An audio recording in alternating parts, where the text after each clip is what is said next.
Welcome or welcome back. I'm so glad you're here. No, I have not taken down my Christmas decor. Yes, I'll probably keep it up till February, and I'll keep you apprised of that. Today, in a newer vein, rather than simply talk about books I love, talk about writing, talk about cozy cookbooks that I'm cooking from these days, today, if you choose to join me, we'll do some journaling, do some writing of our own. It's officially the new year. I like to take my time really thinking about journaling through my intentions for the new year, hopes and dreams, what's working for me, what's not. And I've crafted some prompts that I personally have been journaling through that you might enjoy as well. So what we'll do today together is I'll read off a prompt. We'll both write, and then you'll have time, of course, if you need to pause the video to keep writing, to keep doing so, or to come back to this video whenever you're feeling like you need a little more inspiration or motivation. Maybe you're finding this in the new year. Maybe this finds you at some other transition point or point at which you're feeling a little stuck, a little lacking for inspiration or creativity. So whenever this finds you, wherever this finds you, I'm glad you're here. Grab something to write on, something to write with, and let's get started.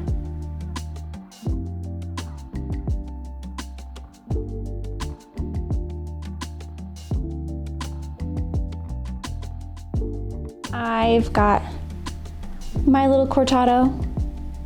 Maybe you have a little something.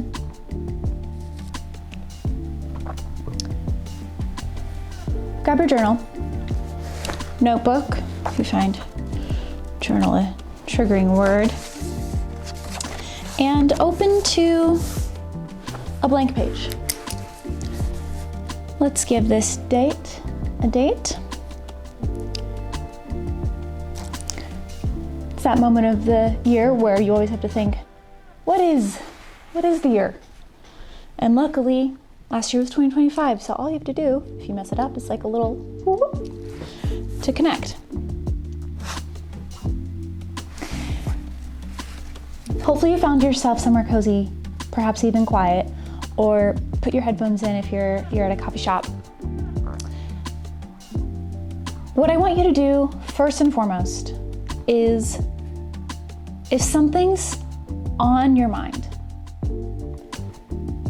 if something's keeping you up at night or bugging you, you know what that is, right? Before we jump into our prompts, the first thing you need to do is just write about that thing, because if you don't get it out on paper, it'll just keep coming back and get in the way of the journaling prompts, and it'll be a whole thing. I want you to take 5 minutes, set a timer, and just write about that thing that you keep thinking about, you keep mulling over in your head. Go ahead and pause this video if you need, and we'll come back.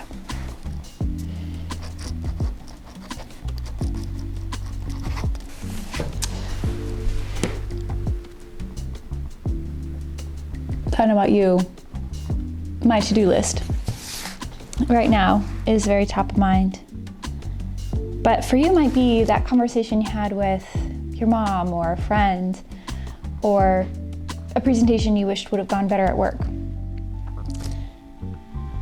What this does is it helps the mind know that it doesn't have to keep thinking about it. It's there, it's on the page. That rumination, that ruminating quality of the mind can take a little pause, take a little break, and it frees the mind to then think about higher level things. So here's what I'll guide you through. Here's what I did for myself. It could be that you already have prompts in mind that you want to journal about, and you and I just sit here quietly and write together. Great, wonderful. put this video on mute, put some music on, and you'll spend the rest of this time just writing. But I'll prompt you with what I've been thinking about. After each prompt, you can pause, you can write. I'll have the full list of prompts over on my Substack, and I'll link that in the comments or in the description below.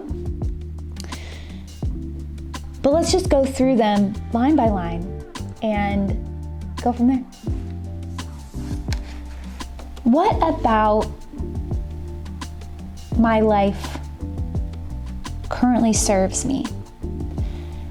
And what no longer serves me? For me, reading and hiking in the forest really served me. Some of the video B-roll that you've seen in this video has been from my recent trip to Seattle and the hiking we did. But things that don't serve me include things like eating dinner in front of the TV, being distracted while eating on my phone or YouTube videos. But what serves you, what currently doesn't serve you? Maybe it's a list or columns. Okay.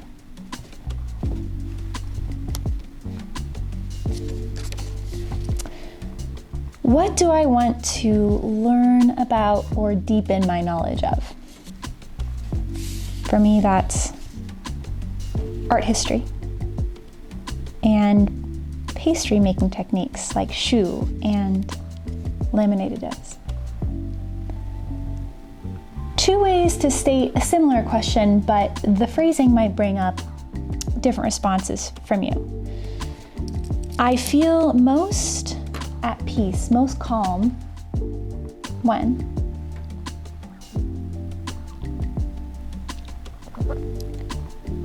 for me, that's journaling, in a sauna, painting.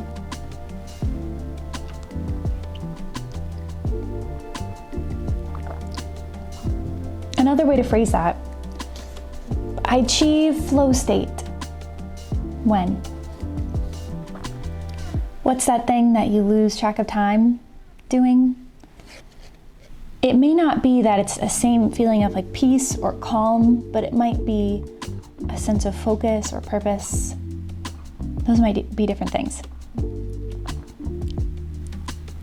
What is my mantra for 2026? When I need that reminder for how I want to show up in the world, what words, phrase do I turn to bring me back to that feeling of groundedness? I feel the best in my own skin when? For me, that's weekly hangouts with friends, running on a regular basis, getting outside. What do I want to make sure I do every week, every day?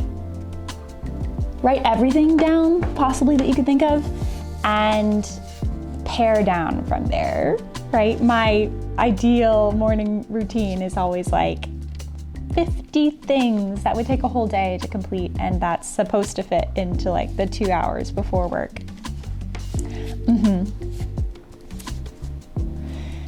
What phone-free analog activities do I want to make more time for? Baking and cooking, of course, you know me. And I've been thinking a lot about how to curate phone-free dinners, events for small groups of people. You can probably hear my cat getting up to mischief. Mochi. Both of them. But just like, putting a record on, putting my phone in, well, at the bottom of the ocean, ideally, but in another room, and getting a little bored, seeing what comes up. What are habits and thought patterns I want to deepen or establish? One thing that I've been munching on lately has been, what does it mean to be critical of others? And where does that really come from? And the place I've kind of landed with it right now has been that I'm most critical of others when I feel the least certain or established or comfortable in myself and my own choices. So what would it look like to lean into that certainty of, I know what I need and I know what I need to be doing. And as long as I'm doing those things, like suddenly the need to critique other people's decisions, whether or not they're doing something I would never do or doing something that I feel like I should be doing but don't, What does that look like? Really leaning into that, like, okay, am I good in what I'm doing and am I happy with that? If so, great. Classic Misa, I must rescue a piece of plastic from her. Hey, where do you even get these, honey?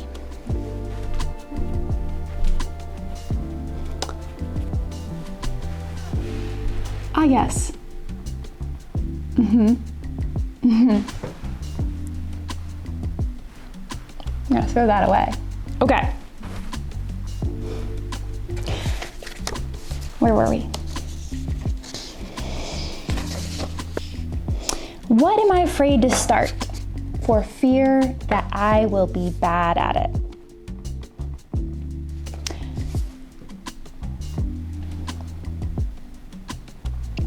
One thing that really comes to mind for me is exactly what you're watching right now. I have wanted to make videos for a really long time. I've been afraid to do it, honestly.